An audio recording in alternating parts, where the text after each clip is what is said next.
GWTV's G Week. Reporting from Foggy Bottom, I'm Eugenia Finizio. A new semester and a new face on J Street, a healthy face that is. We take a look at what happens when you go from fat to fit at GW's main dining hall. I think we are going in a more healthy and sustainable direction than some of the options we've had in the past. The good, the bad, and the ugly. GW's new SA president joins us in the studio to discuss what his plans are for the new school year. And look out, Lincoln, there's a new kid on the block, or should I say mall. The Martin Luther King Memorial arrives in town alongside a wave of controversy. I think controversy is good. It gets people thinking, it gets people talking, it gets more publicity, and now people want to run down and they want to read the words on the wall.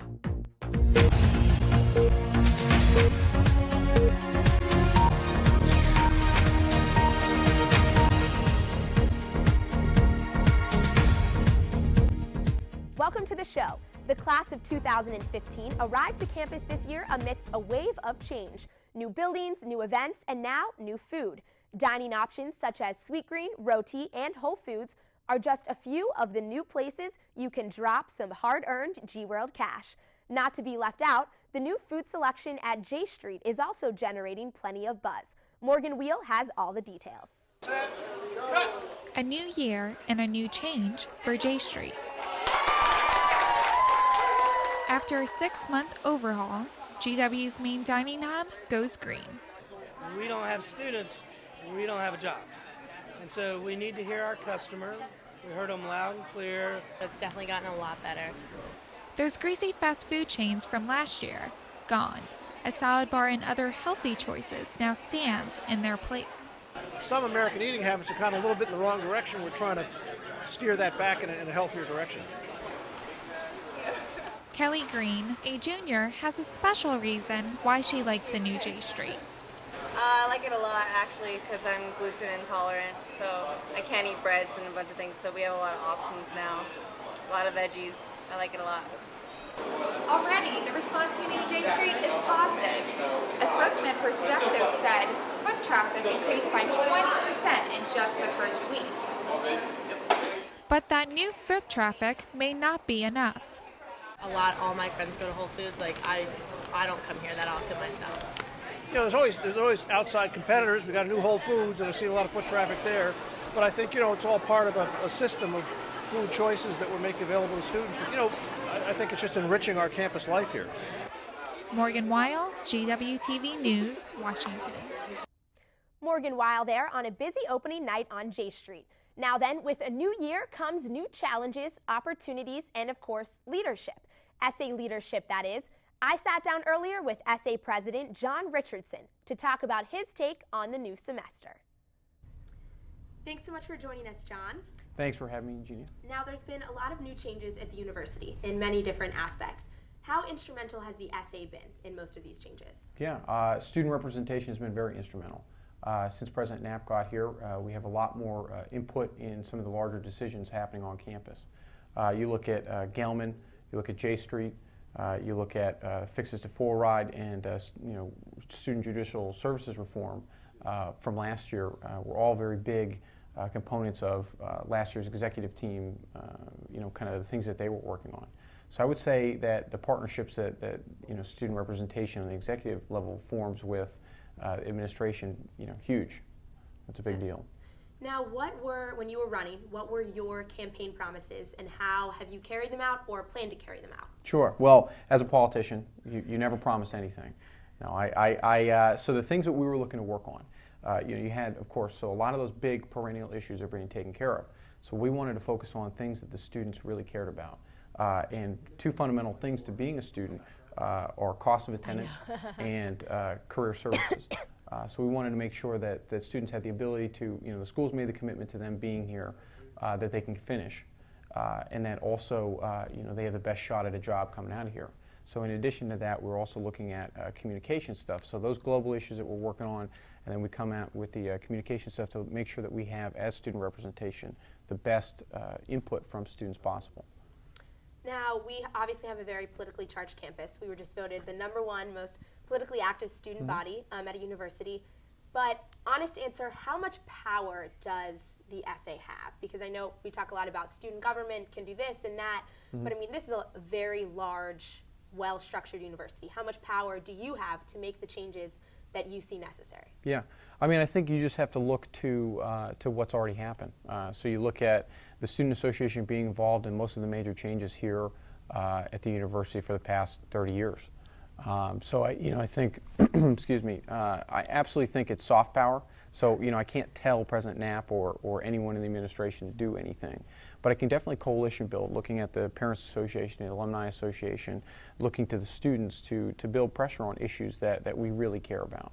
And as long as you have that clear message, that clear ask, if you're able to show that there's enough support, generally people on the administration side are concerned with making sure that students are having the best experience possible and are willing to make changes that we think are the things that are necessary to move this university forward. What are some things that you would say, I don't want to get out of office without this being done? Yeah, I mean, well, one of those things we had already completed was counseling center fees.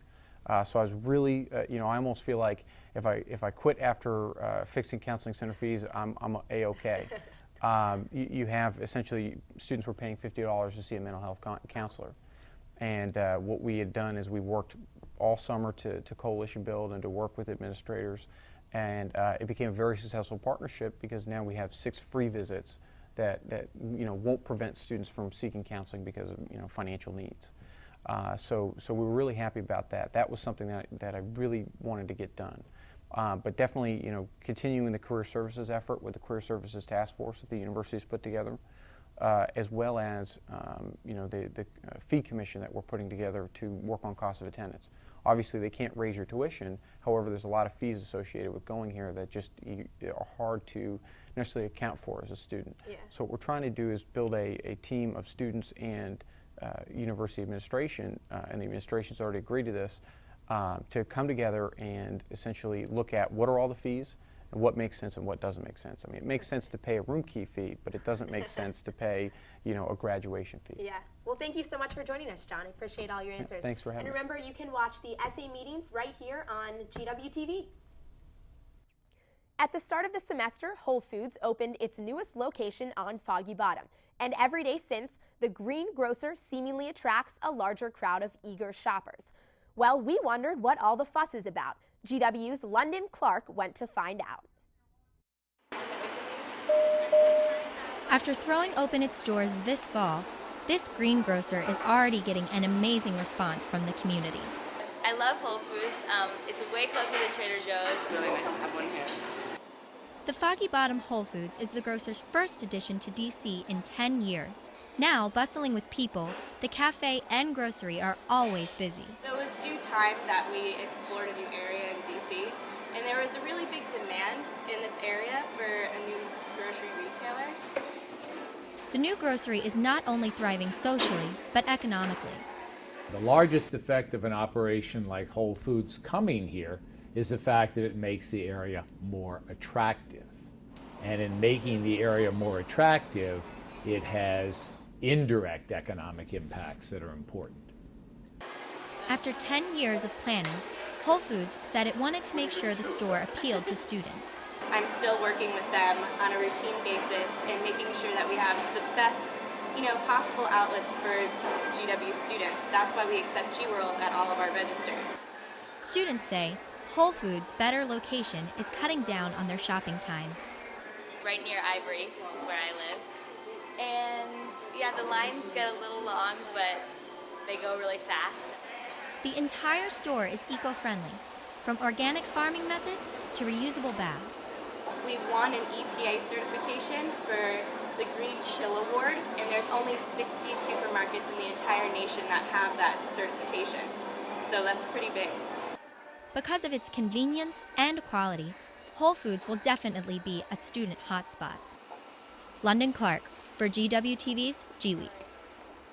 London Clark reporting there. Well, from eating right to playing right, I am now joined by GWTV's Casey Wood for an update on the world of sports here on campus. Casey, what do you have to tell us? I've recently been hearing a lot about the men's water polo team, but I don't know too much about it. So what can you say?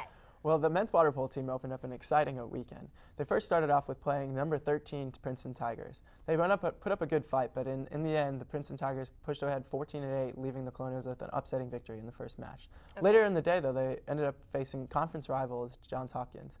Sophomore attack Dan Tyner scored a career-high 9 goals, bringing the Colonials to an exciting win with 14-13. Yeah. And later in that weekend, they faced off against Bucknell. This time they looked a little gassed. They were without their 2 leading scorers, and in the end, they ended up getting routed at a mean score of 10-8. Okay. All right. I know you know a lot about soccer, personally, because you're a soccer player, but also from the GW team. So what can you tell us about the men's and women's soccer teams this season? Well, this season, the men's team traveled down to Jacksonville, Florida for the first time in years. They faced off against Jacksonville Dolphins and the Stetson Hatters. In the first match, they played against Jacksonville, and it was their worst start of the season. They started off with 3 goals, down 3 goals in the first 20 minutes, and they were never able to catch up. Later in the game, senior captain Yoni Berhanu completed his 4th goal of the season, completing on a penalty kick, bringing the Colonials to a 3-1 loss. In the second game, the Colonials came out firing. It was the best start of the season. While the match was tied 1-1 at halftime, with Seth Rudolph leading the team with 5 goals at the end of the match, the Colonials would come out in the second half looking hungry for a win. In the 73rd minute of the game, Yoni Berhanu completed on yet another penalty kick, bringing the Colonials ahead, but yet minutes later, the Stetson Hatters tied the game, forcing them into overtime. After a golden goal, sophomore Alex Sandland couldn't convert on an open goal, bringing the Colonials to an upsetting tie on the weekend. Okay, what about the girls? The women's team did pretty well. While they looked really strong, they haven't had that much luck this season. They had a game on Monday night against American University. Ultimately, the girls lost 1-0, but head coach Tanya Vogel is confident with their 2 opening matches in the A-10 that they're going to bring home 2 wins on the weekend. Okay, so just to keep our viewers well-versed on all sports, can you tell us a little bit about the Redskins? You know, we're in Washington, D.C. GW kids have got to follow the Redskins. Right, well, of course. Unfortunately, as many presumed, the Redskins will be entering Week 4 undefeated. But after this weekend's loss, they enter 2-1 and second in the division. Rex Grossman blew a great game that the team played. They lost in the 4th quarter with 40 seconds left. The kicker of the Cowboys converted on 6 field goals of the game, so the defense really did all the work. They're looking to play Sam Bradford and the winless Rams as they look forward to improving their records and coming back on top of the conference. Okay. All right. Well, thanks so much for joining us for the Sports Report, Casey. Thanks, Eugenia. Our last story takes us out onto the National Mall, where preparations are underway for the opening of the new Martin Luther King Memorial. Barely finished, it's already causing quite a stir. GW-TV's Jen Wolfe has gone to take a look. After decades of planning and in the wake of Hurricane Irene, the Martin Luther King Memorial has prevailed. The powerful and imposing 30-foot statue of Dr. Martin Luther King Jr. sits in a 4-acre area at the edge of the National Mall. When you come through here, we want it to be surreal so that you can actually see, ponder, and think about what Dr. King would have done, but more than what Dr. King means today to all of us who have never met him. Today, citizens, tourists, and all those in the nation's capital can enjoy its booming presence and remember Martin Luther King. What he did was so important to our country. It represents everybody in the United States. It's just not one group of people. It's all inclusive. I think that it's definitely important to see that we have been here before. Like, these things were true back then and they're still true now. The Martin Luther King Memorial came into the works in 1996 when Congress authorized a building permit that would eventually allow for the memorial's presence. But not everyone is pleased, as there have been many controversies regarding the scenic sculpture, including the fact that the Memorial Foundation chose Chinese artist Lei Yiken to carve it. We chose him because of what Dr. King himself said, and that is you should not judge a person by the color of his skin, but by the content of his character. To add to the controversy, many artists and others alike believe that the 30-foot sculpture gives a confrontational look and an unfair representation of Dr. King. I think controversy is good. It gets people thinking, it gets people talking, it gets more publicity. And now people want to run down and they want to read the words on the wall, the controversial words. This is a good thing. Despite unexpected weather in Washington, thousands have already toured the site. If things hadn't been done for civil rights, there's no telling what and where I would be right now. The memorial is set to be dedicated on October 16th. This is Jen Wolfe for GW-TV, Washington. And that brings us to the end of our show. I'm Eugenia Finizio, and from all of us here at G Week and GW-TV, thank you so much for watching, and we hope to see you right back here for our next edition of G Week on October 21st. Have a good day or possibly night. News.